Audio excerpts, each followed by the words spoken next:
ನಮಸ್ಕಾರ ವೀಕ್ಷಕರೇ. ಈ ದಿನ ಮತ್ತೊಂದು ಕವನವನ್ನು ವಾಚನ ಮಾಡ್ತಾ ವಿಶ್ಲೇಷಣೆಯನ್ನು ಮಾಡ್ತಾ ಇದ್ದೀನಿ. ಹಾಗಾದರೆ ಬನ್ನಿ, ಆ ಕವನದ ಶೀರ್ಷಿಕೆ ನಮ್ ರೂಪ್ಲಿ. ಇದನ್ನು ಬರೆದವರು BT ಲಲಿತಾ ನಾಯಕ್ ಅವರು ಬರೆದಿದ್ದಾರೆ. ತುಂಬ ಸುಂದರವಾದಂತಹ ಕವನ ಇದಾಗಿದೆ. ಇಲ್ಲಿ ಲಂಬಾಣಿ ಜನಾಂಗ ಅನುಭವಿಸುತ್ತಿರುವ ಕಷ್ಟ ನೋವುಗಳನ್ನು ಜೊತೆಗೆ ದಬ್ಬಾಳಿಕೆಗಳನ್ನು ಈ ಕವನದಲ್ಲಿ ಪ್ರಸ್ತಾಪ ಮಾಡಿರ್ತಕ್ಕಂಥದ್ದನ್ನು ಕಾಣ್ತೀವಿ. ಅವರ ಪಟ್ಟಂಥ ನೋವು, ದುಃಖ, ಹತಾಶೆಗಳನ್ನು ಹೇಳ್ತಾ, ಆದರೆ ನಾವು ಇತ್ತೀಚಿನ ದಿನಗಳಲ್ಲಿ ನಾವು ಕೂಡ ಎಲ್ಲ ನಮ್ಮ ಸಂಕಷ್ಟಗಳ ವಿರುದ್ಧ ಹೋರಾಡುವಂಥ ಶಕ್ತಿಯನ್ನು ಪಡೆದಿದ್ದೇವೆ. ನಾವು ಕಾಡಿನ ಜನರಾಗಿಲ್ಲ, ನಾಡಿನ ಜನರಾಗಿದ್ದೇವೆ. ಜೊತೆಗೆ ನಾಡನ್ನು ಕಟ್ಟುವಲ್ಲಿ ನಮ್ಮ ಪಾತ್ರವೂ ಇದೆ ಎಂಬಂತಹ ಸಂದೇಶವನ್ನು BT ಲಲಿತಾ ನಾಯಕ್ ಅವರು ಕೊಟ್ಟಿರ್ತಕ್ಕಂಥದ್ದನ್ನು ಕಾಣ್ತೀವಿ. ಹಾಗಾದರೆ ಬನ್ನಿ, ಕವನ ಯಾವ ರೀತಿಯಾದಂಥ ವಿಷಯ ವಸ್ತುವನ್ನು ಒಳಗೊಂಡಿದೆ ಅಂತ ನೋಡ್ತಾ ಹೋಗೋಣ. ಬೆಟ್ಟ ಗುಡ್ಡ ಅಲೆಯುತ್ತಿದ್ದ ಕಾಡು ಜನಗಳು ನಾವು, ಬೆಟ್ಟ ಗುಡ್ಡ ಅಲೆಯುತ್ತಿದ್ದ ಕಾಡು ಜನಗಳು ನಾವು, ಸೈನ್ಯದಲ್ಲಿ ದುಡಿಯುತ್ತಿದ್ದ ವೀರ ಜನಗಳು, ಸೈನ್ಯದಲ್ಲಿ ದುಡಿಯುತ್ತಿದ್ದ ವೀರ ಜನಗಳು. ಶಿವಾಜಿ ಪ್ರತಾಪರಂಥ ರಾಜರನ್ನು, ಶಿವಾಜಿ ಪ್ರತಾಪರಂಥ ರಾಜರನ್ನು ಗೆಲ್ಲಿಸುತ್ತಾ ಗಾದಿಯಲ್ಲಿ ಕೂರಿಸುತ್ತಾ ಹಿಂದೆ ಹಿಂದೆ ಉಳಿದು ಹೋದ ಹಿಂದೂ ಜನಗಳು, ಹಿಂದೆ ಹಿಂದೆ ಉಳಿದು ಹೋದ ಹಿಂದೂ ಜನಗಳು. ನಾವು ಅಡವಿ ಜನಗಳು, ನಾವು ಅಡವಿ ಜನಗಳು. ಎಷ್ಟೊಂದು ಹೃದಯ ಸ್ಪರ್ಶಿಯಾದಂಥ ಸಾಲುಗಳು ಅಲ್ವಾ? ಲಂಬಾಣಿ ಜನಾಂಗ ಯಾವ ರೀತಿಯಾದಂತಹ ವಿಶೇಷತೆಗಳನ್ನು ಒಳಗೊಂಡಿದೆ ಅಂತಕ್ಕಂಥದ್ದನ್ನು ಒಂದು ಹತ್ರ ಹೇಳಿದರೆ, ಆದರೆ ಅವರು ಪಟ್ಟಂತಹ ಒಂದು ಪ್ರತಿಭೆಯಾಗಿರ್ಬೋದು, ಶೂರತನಕ್ಕೆ ಇಲ್ಲಿ ಯಾವುದೇ ಬೆಲೆ ಇಲ್ಲ ಅಂತಕ್ಕಂಥದ್ದನ್ನು ಕಾಣ್ತೀವಿ. ಬೆಟ್ಟ ಗುಡ್ಡವನ್ನು ಅಲೆಯತಕ್ಕಂಥ ಜನ ಅಂತಕ್ಕಂಥದ್ದು. ಲಂಬಾಣಿ ಜನಾಂಗ ಹೆಚ್ಚು ಕಡಿಮೆ ಕಾಡಿನಲ್ಲಿ ವಾಸಿಸ್ತಕ್ಕಂಥವರು ಅಂತಕ್ಕಂಥದ್ದು ಮೊದಲಿಗೆ ಇತ್ತು. ಆದರೆ ಕಾಲ ಬದಲಾಗಿದೆ ಅಂತಕ್ಕಂಥದ್ದನ್ನೇ BT ಲಲಿತಾ ನಾಯಕ್ ಅವರು ತಮ್ಮ ಕವನದ ಸಾಲುಗಳಲ್ಲಿ ಹೇಳ್ತಾ ಹೋಗ್ತಕ್ಕಂಥದ್ದನ್ನು ಕೂಡ ಕಾಣ್ತೀವಿ. ಸೈನ್ಯದಲ್ಲಿ ದುಡಿತಕ್ಕಂಥವರು ಶೂರರು, ವೀರರಾಗಿದ್ದರು. ಆದರೆ ಅವರಿಗೆ ತಮ್ಮನ್ನು ತಾವು ಗುರುತಿಸ್ಕೊಳ್ಳಿಕ್ಕೆ ಆಗ್ತಾ ಇರಲಿಲ್ಲ. ಇನ್ನೊಬ್ಬರನ್ನ ಮೇಲೆತ್ತುವುದಕ್ಕೆ ಇವರು ದುಡಿತಕ್ಕಂಥದ್ದನ್ನು ಇಲ್ಲೇ ಕವಯಿತ್ರಿ ಅವರು ಹೇಳ್ತಕ್ಕಂಥದ್ದನ್ನು ಕಾಣ್ತಾರೆ. ಅದೇ ಶೋಚನೀಯ ಸ್ಥಿತಿ, ಎಲೆಮರೆಯ ಕಾಯಿಯ ಹಾಗೆ ಇವರ ಜೀವನ ಇತ್ತು ಅಂತಕ್ಕಂಥದ್ದನ್ನು ಹೇಳ್ತಕ್ಕಂಥದ್ದು. ಹೀಗೆ ಶಿವಾಜಿ ಪ್ರತಾಪರಂಥ ರಾಜರನ್ನು ಗೆಲ್ಲಿಸುತ್ತಾ ಗಾದಿಯಲ್ಲಿ ಕೂಡ್ತಾ ಹಿಂದೆ ಹಿಂದೆ ಉಳಿದು ಬಿಟ್ವಿ ನಮ್ಮ ಜನಗಳು, ಶೂರರಾಗಿದ್ದರೂ ಕೂಡ ಅವರ ಒಂದು ಉನ್ನತಿಗೆ ಇವರು ಕಾರಣರಾಗಿ ಇವರು ಹಿಂದೆ ಹಿಂದೆ ಉಳಿತಕ್ಕಂಥ ಜನರಾಗಿ ಉಳಿದು ಬಿಟ್ಟರು ಹಿಂದೂ ಜನಗಳು ಅಂತಕ್ಕಂಥದ್ದು, ಇವರೇ ಅಡವಿ ಜನಗಳು ಅಂತಕ್ಕಂಥದ್ದನ್ನು ಕವಯಿತ್ರಿಯವರು ಹೇಳ್ತಕ್ಕಂಥದ್ದು. ಮತ್ತೊಂದು ಹತ್ರ ಹೇಳ್ತಾರೆ, ಹಿಂಡು ದನವ ಅಟ್ಟಿಕೊಂಡು ಉಪ್ಪು ಮೆಣಸು ಹೇರಿಕೊಂಡು, ಹಿಂಡು ದನಗಳ ಅಟ್ಟಿಕೊಂಡು ಉಪ್ಪು ಮೆಣಸು ಹೇರಿಕೊಂಡು ಬಿಸಿಲು ಮಳೆಗೆ ಒಗ್ಗಿಕೊಂಡು ಮಾರಿಕೊಂಡು ಬದುಕುತ್ತಿದ್ದ ಶ್ರಮಿಕ ಜನಗಳು ಲಂಬಾಣಿ ಜನಗಳು. ಅವರಿಗೆ ಗೊತ್ತಿರ್ತಕ್ಕಂಥ ಉದ್ಯೋಗ ಅಂದರೆ ಕಟ್ಟಿಗೆಯನ್ನು ಕಡಿತಕ್ಕಂಥದ್ದು, ಜೊತೆಗೆ ದನವನ್ನು ಕಾಯ್ತಕ್ಕಂಥದ್ದು, ಅದರ ಜೊತೆಗೆ ಉಪ್ಪು ಮೆಣಸಿನಕಾಯಿಗಳನ್ನು ಮಾರ್ತಕ್ಕಂಥ ಒಂದು ಉದ್ಯೋಗ ಇವ್ರದ್ದಾಗಿತ್ತು. ಇದರಲ್ಲಿನ ಇವ್ರ ಜೀವನ ಹೋಗ್ಬಿಡ್ತು ಅಂತಕ್ಕಂಥದ್ದು. ಬಿಸಿಲನ್ನಲಿಲ್ಲ, ಮಳೆ ಅನ್ನಲಿಲ್ಲ, ಕಾಡು ಜನಗಳಾಗಿ ದುಡಿತಾ ದುಡಿತಾ ಹೋಗ್ತಕ್ಕಂಥದ್ದ ಒಂದು ಶ್ರಮಿಕ ವರ್ಗ ಈ ಲಂಬಾಣಿ ಜನಾಂಗ ಅಂತಕ್ಕಂಥದ್ದನ್ನು ಕವಯಿತ್ರಿಯವರು ತುಂಬ ಸುಂದರವಾಗಿ ಹೇಳ್ತಕ್ಕಂಥದ್ದು. ಸಾಕಷ್ಟು ಕಷ್ಟ ನೋವುಗಳನ್ನು ಅಡವಿಗಳಲ್ಲಿ, ಜೊತೆಗೆ ಊರಲ್ಲಿ ತಿರುಗಿ ತಿರುಗಿ ಕಟ್ಟಿಗೆಯನ್ನು ಮಾರತಕ್ಕಂಥದ್ದು, ಉಪ್ಪು ಮೆಣಸನ್ನು ಮಾರತಕ್ಕಂಥ ಜೀವನ ಇವರದಾಗಿತ್ತು ಅಂತಕ್ಕಂಥದ್ದು. ಹಾಗಾದರೆ ಬನ್ನಿ ಮತ್ತೆ ಕವನದ ಸಾಲುಗಳಲ್ಲಿ ಏನು ಅಡಗಿದೆ ಅಂತ ನೋಡ್ತಾ ಹೋಗೋಣ. ಅಡವಿ ಬಿಟ್ಟು ತಾಂಡೆ ಕಟ್ಟಿ ಅಡವಿ ಬಿಟ್ಟು ತಾಂಡೆ ಕಟ್ಟಿ ಹಲವು ಹತ್ತು ಕಸುಬು ಕಲಿತು ಹಲವು ಹತ್ತು ಕಸುಬು ಕಲಿತು ನಾಡ ಜನರು ನಾವು ಈಗ ಎಂದು ಹೆಮ್ಮೆ ಪಟ್ಟೆವು. ದುಡಿಮೆ ದೇವರೆಂದು ತಿಳಿದು ದುಡಿವ ಜನಗಳಾದೆವು. ದುಡಿಮೆ ದೇವರೆಂದು ತಿಳಿದು ದುಡಿವ ಜನಗಳಾದೆವು. ಒರಟು ಚಿಂದಿ ಉಡುಪು ತೊಟ್ಟು ಒರಟು ಚಿಂದಿ ಉಡುಪು ತೊಟ್ಟು ಮೈಯ ಬೆವರ ರಕ್ತ ಬಸಿದು ಮೈಯ ಬೆವರ ರಕ್ತ ಬಸಿದು ಉತ್ತು ಬಿತ್ತಿ ಬೆಳೆದವು. ಉತ್ತು ಬಿತ್ತಿ ಬೆಳೆದವು. ಬೆಳೆದುದನ್ನು ದಣಿಗೆ ತತ್ತು ಬೆಳೆದುದನ್ನು ದಣಿಗೆ ತೆತ್ತು ದೀನರಾಗಿ ಉಳಿದೆವು. ದೀನರಾಗಿ ಉಳಿದೆವು. ಇಲ್ಲಿ ಒಂದು ರೀತಿಯಾದಂತಹ ನೋವನ್ನ ಅಭಿವ್ಯಕ್ತಪಡಿಸ್ತಕ್ಕಂಥದ್ದನ್ನ ಕಾಣ್ತೀವಿ.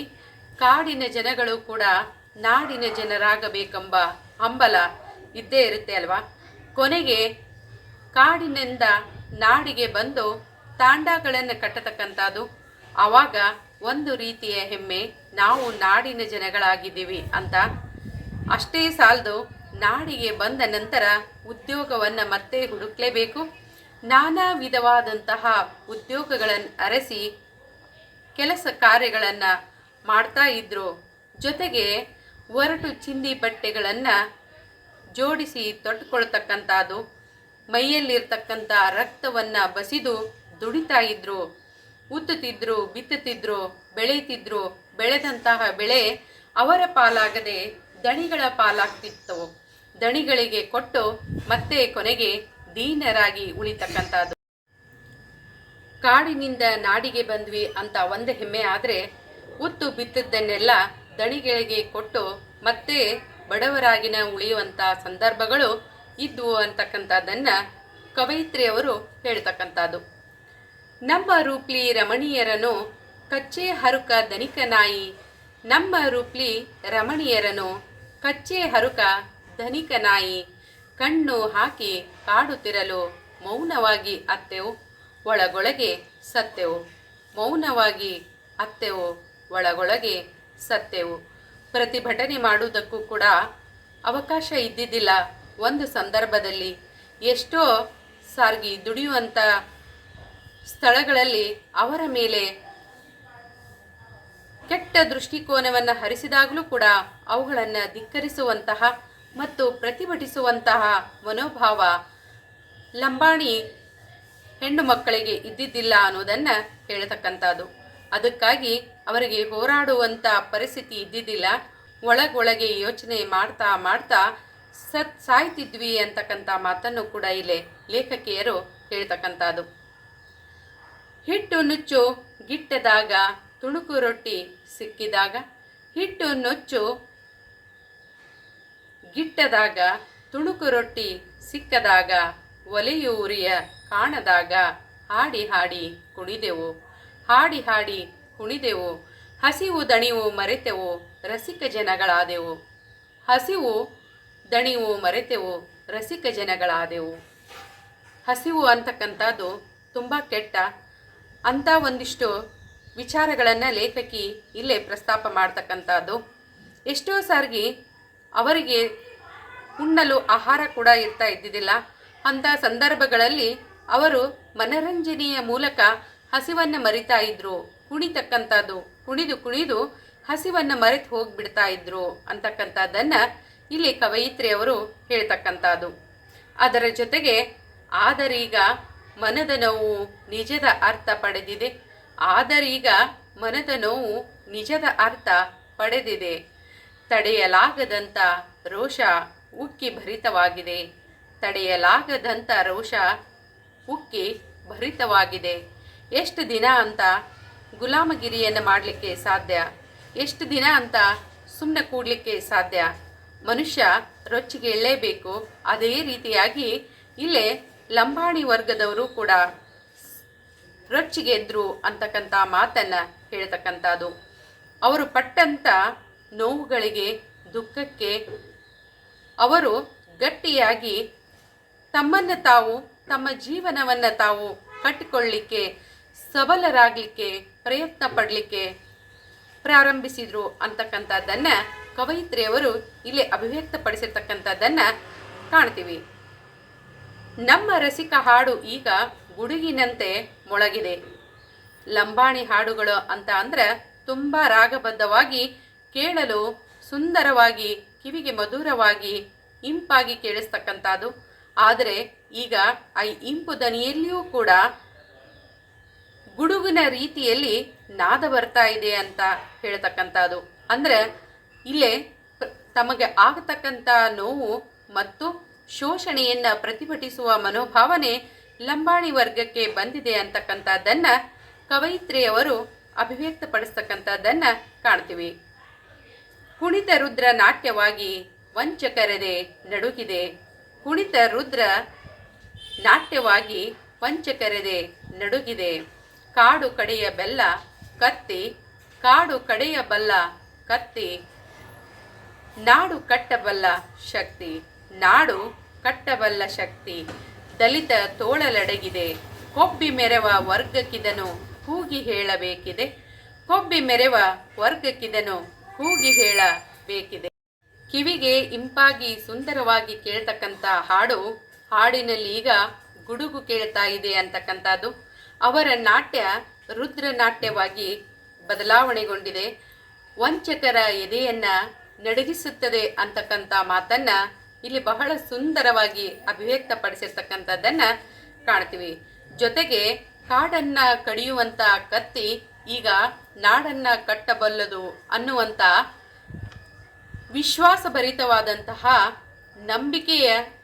ನಂಬಿಕೆಯ ಒಂದಿಷ್ಟು ಮಾತುಗಳನ್ನು, ಆತ್ಮವಿಶ್ವಾಸದ ಮಾತುಗಳನ್ನು ಇಲ್ಲಿ ಕವಯಿತ್ರಿಯವರು ಅಭಿವ್ಯಕ್ತಪಡಿಸಿರ್ತಕ್ಕಂಥದ್ದನ್ನು ಕಾಣ್ತೀವಿ. ಜೊತೆಗೆ ದಲಿತ ತೋಳಲಡಗಿದೆ ನಾಡ ಕಟ್ಟು ಬಲ್ಲ ಶಕ್ತಿ, ದಲಿತ ತೋಳಲಡಗಿದೆ. ದಲಿತರು ಕೂಡ ಇಲ್ಲಿ ನಾಡನ್ನ ಕಟ್ಟುವಲ್ಲಿ ತಮ್ಮದೇ ಆದಂಥ ಪಾತ್ರವನ್ನ ವಹಿಸಿದ್ದಾರೆ. ಈಗ ಅವರು ಕೂಡ ತಮ್ಮ ಜೀವನವನ್ನ ಕಟ್ಟಿಕೊಳ್ತಾ ಇದ್ದಾರೆ. ದೇಶವನ್ನ ಕಟ್ಟುವುದರಲ್ಲಿ ಅವರ ಪಾತ್ರವು ಹಿರಿದಾಗಿದೆ ಅಂತಕ್ಕಂಥ ಮಾತನ್ನ ಹೇಳ್ತಕ್ಕಂಥದ್ದು.